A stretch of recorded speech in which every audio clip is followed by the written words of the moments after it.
Olá, amigo do canal Redemptoris Mater. É muita alegria tê-lo por aqui. Seja muito bem-vindo. Hoje, em nossa série Gotas Bíblicas, vamos procurar responder a seguinte pergunta: o que significa espiritualmente a Arca de Noé? O livro do Gênesis, a partir do capítulo 6, narra a história do patriarca Noé, a quem Deus chamou, mandando construir uma arca e ensinando como deveria fazê-la. É uma história bem conhecida. A Bíblia diz que Deus viu como era praticado o mal na terra, como havia violência, ganância, inveja, traição, abusos, uso dos outros. O texto do capítulo 6, versículos 5 e 6, fala que o Senhor viu que a maldade dos homens era grande na terra e que todos os pensamentos de seu coração estavam continuamente voltados para o mal. O Senhor arrependeu-se de ter criado o homem na terra e teve o coração ferido de íntima dor. De fato, depois do pecado de Adão e Eva, os primeiros pais da humanidade tiveram inicialmente 2 filhos, Caim e Abel. E Caim, por inveja, matou Abel. As consequências do pecado original, que começaram logo após ter sido cometido, quando Adão e Eva se esconderam de Deus e Adão começou a acusar Eva de lhe ter dado o fruto da árvore do qual não podiam comer, sob pena de morrer, fizeram-se presentes sempre, já nas primeiras gerações, e continuam até os dias de hoje. Porém, Noé encontrou graça aos olhos do Senhor, porque era um homem justo e perfeito no meio dos homens da sua geração. Diz a palavra que ele andava com Deus. O que isso quer dizer? Antes do pecado original, também Adão e Eva andavam com Deus no jardim do Éden, como narra a palavra. Quando andamos com alguém e queremos acompanhar esse alguém, por exemplo, um amigo, e queremos conversar com ele, precisamos acertar o nosso passo com o dele, para poder fitá-lo, ouvi-lo, responder e nos manifestar a ele.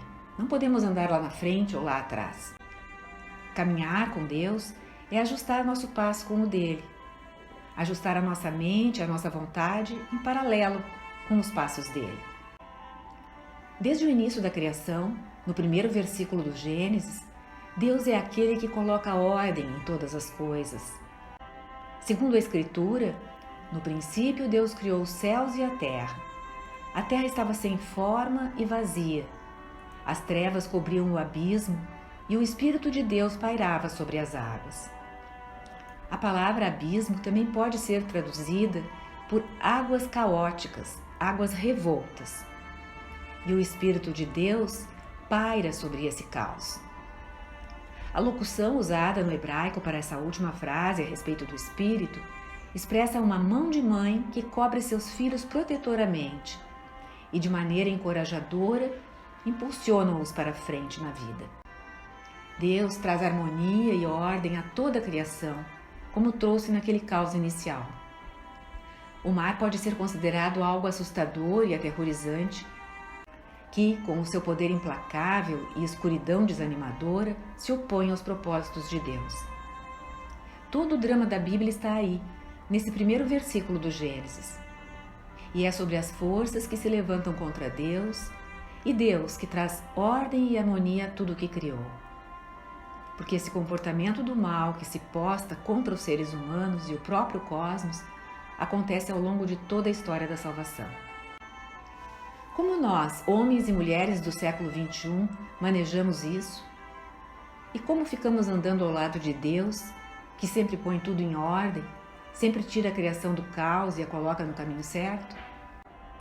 Pois tempestades no mar da vida sempre acontecem, com origem natural, como a doença, fracassos, a perda dos queridos, a natureza agravada no planeta, mas também a partir do nosso próprio pecado. Aqui são águas caóticas que vêm do ódio, da crueldade, da traição, da inveja.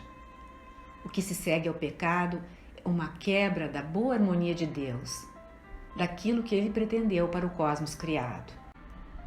Quando nós somos cruéis, infiéis, violentos, não nos enganemos pensando que nada acontece, que é apenas o meu pecado privado. Essas desordens em relação ao plano de Deus sempre acontecem em qualquer pecado. Mas o que Deus faz? Deus sempre prepara operações de resgate. Voltemos a Noé. Noé sabia como caminhar com Deus, andava com Ele.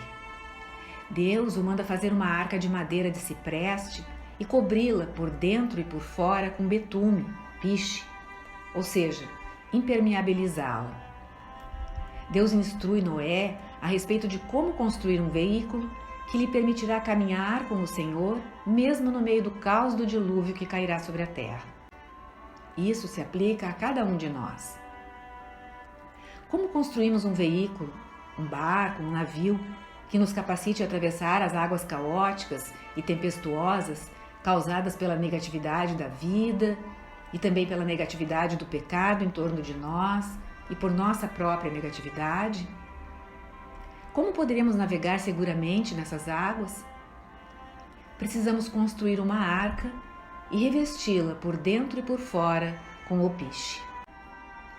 Mas Deus também diz que Noé leve para a arca um par de cada animal existente sobre a terra. O que o escritor sagrado está querendo mostrar quando relata isto? Está revelando que quando estamos unidos a Deus, estamos, por meio dele, conectados com todos os seres da terra, com o irmão Sol e a irmã Lua, como dizia São Francisco, com as outras pessoas todas e os animais. A história dos animaizinhos na arca não é, portanto, uma historinha para crianças. É uma boa e verdadeira metafísica, reflexão sobre a existência dos seres da Terra. O caos fere a ordem criada, causando separação, dissolução, divisão. De alguma maneira, essas águas revoltas, vez e outra, se fazem presentes. Mas caminhando com Deus, andando com Deus como Noé, Ele nos mantém unidos e conectados a todo o mundo. Assim como Noé estava na arca com os animais, precisamos construir uma arca como a dele. Não é uma obra automática, de um piscar de olhos. Leva tempo, exige tempo. Mas, quando estivermos no deck da arca que construirmos, seremos capazes de andar com Deus, mesmo quando o caos e as tempestades nos cercarem. Construir a arca é um programa para as nossas vidas. E os pais da igreja, os santos padres, como chamamos aqueles homens que viveram nos primeiros séculos e conduziram a igreja nascente através de tempestades que se levantavam contra ela e o povo cristão, morrendo martirizados tantas vezes, viram na arca de Noé uma prefiguração do grande navio para os acidentes da história da salvação. A palavra nave vem de navegação, vem de navio. Depois da encarnação do Verbo de Deus, depois da vida de Jesus entre os homens, ele deixou a igreja para ser esse grande navio. Aliás, no centro da igreja dizemos que está a nave da igreja, palavra que também é derivada de navegar. É a ala central de uma igreja ou catedral onde se reúnem os fiéis. A igreja é essa arca, esse lugar cheio da presença de Deus, onde sua palavra é proclamada, a vida dos santos nos inspira, reunimos-nos aos irmãos para louvar o Senhor como comunidade. É um lugar de oração, contemplação e mesmo de conexão com todo o cosmos, tudo que Deus criou. Porque unidos a Deus, estamos unidos a todo o resto da sua criação harmonicamente. A igreja é o grande navio com o qual podemos navegar no caos. Hoje em dia vemos um decréscimo de fé, de vida espiritual e de pertença à igreja no mundo, como se nada disso importasse. Não é apenas um problema sociológico, tem grande importância psicológica e espiritual também. Cuida-se de pessoas que cada vez mais não estão construindo uma arca. E as tempestades vêm, como essa pandemia do coronavírus, por exemplo, que tomou de assalto o planeta inteiro e colocou de cabeça para baixo todo o modo de viver até agora. O que essas pessoas que estão longe de Deus e da igreja farão? Como Noé deve ter parecido estranho quando, num deserto, estava construindo uma arca gigante para navegar. Navegar numa terra em que raramente chove.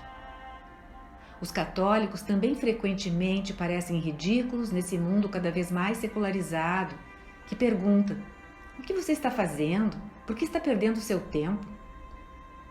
Noé sabia que tinha que construir a arca para navegar nas águas tempestuosas quando o dilúvio viesse. Quando caçou um dos cristãos, menosprezando-os e até perseguindo-os, é a mesma situação. Os fiéis estão construindo as suas arcas. Essas arcas são um condutor espiritual para o mundo. Pode não parecer lógico para o pensamento do mundo construir a arca, mas é muito importante que cada um construa a sua. Deus sempre respeitará a liberdade de cada um, mas convida, chama a que construamos a nossa arca. Com oração, sacramentos, obras de misericórdia corporais e espirituais, o seguimento dos mandamentos, a fidelidade à liturgia. Todos esses são meios de construir e impermeabilizar com piche por dentro e por fora, de modo que quando a tempestade vier, o navio da vida não venha a fazer água, não venha a pique, e todos possam sobreviver. Lembremos agora como a história de Noé termina. Diz a Sagrada Escritura que Noé fez tudo o que o Senhor lhe tinha ordenado. Entrou na arca com a família e os animais. Precipitaram-se as águas do dilúvio sobre a terra, abriram-se as barreiras dos céus. A chuva caiu sobre a terra durante 40 dias e 40 noites. As águas incharam o deserto e levantaram a arca. Inundaram tudo com violência e cobriram toda a terra. A arca flutuava na superfície delas. Todas as criaturas na terra foram exterminadas. Só Noé ficou, e o que se encontrava com ele na arca. É o capítulo 7 do Gênesis. Quando o dilúvio cessou e as águas baixaram, Deus falou a Noé que saísse da arca com a família e todos os animais, que se espalhassem sobre a terra multiplicando-se. Portanto, quando cessou a chuva, Noé se tornou um novo Adão. Toda a raça humana virá dele a partir de então. Aquele ridicularizado construtor da arca é o grande gerador da vida que se seguirá. O que permitirá que a vida espiritual perdure em nosso mundo de hoje? As pessoas que têm coragem de construir uma arca, de modo que preservem a harmonia de Deus, não para seu orgulho e amor próprio, mas para que, no momento próprio, possam levar a vida ao mundo. Cada um que construir a sua arca poderá ser desses que vão preservar a luz e a vida. Podemos agora responder a pergunta que deu o título a essa postagem. E era: o que significa a Arca de Noé? Esse que foi descrito é o significado espiritual da história de Noé e da sua arca. Quando o ser humano se permite mergulhar na vontade do Senhor, encontra vida e uma paz que é segura e inabalável, mesmo em meio às piores tempestades. E cada um é responsável por construir a sua arca e navegar ajustando os seus passos aos passos de Deus, para ser fonte de vida, de paz e de harmonia no mundo em que vive. Obrigada por ter acompanhado esta postagem. Se você gostou, clique seu like, inscreva-se no canal e acione o sininho para ser notificado de outras publicações.